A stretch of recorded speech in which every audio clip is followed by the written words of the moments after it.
Megacity ঢাকার বাতাস দীর্ঘদিন ধরে বায়ুদূষণের কবলে। আইকিউআরের তথ্যানুযায়ী শ্যামবার সাতশকালে বিশ্বের দূষিত শহরগুলোর তালিকায় শীর্ষে ঢাকা।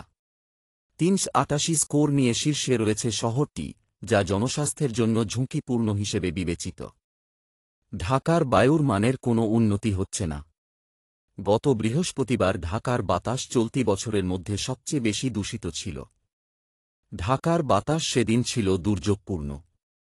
আজ সোমবার সকালে ঢাকার বায়ু আবার সেই দুর্যোগপূর্ণ অবস্থায় পৌঁছে গেছে। ঢাকার বায়ুদূষণের প্রধান উপাদান হল বাতাসে অতিক্ষুদ্র বস্তুকণা বা PM2.5 এর উপস্থিতি। আজ ঢাকার বাতাসে এর উপস্থিতি বিশ্ব স্বাস্থ্য সংস্থার WHO মানমাত্রার চেয়ে ৪৫% বেশি।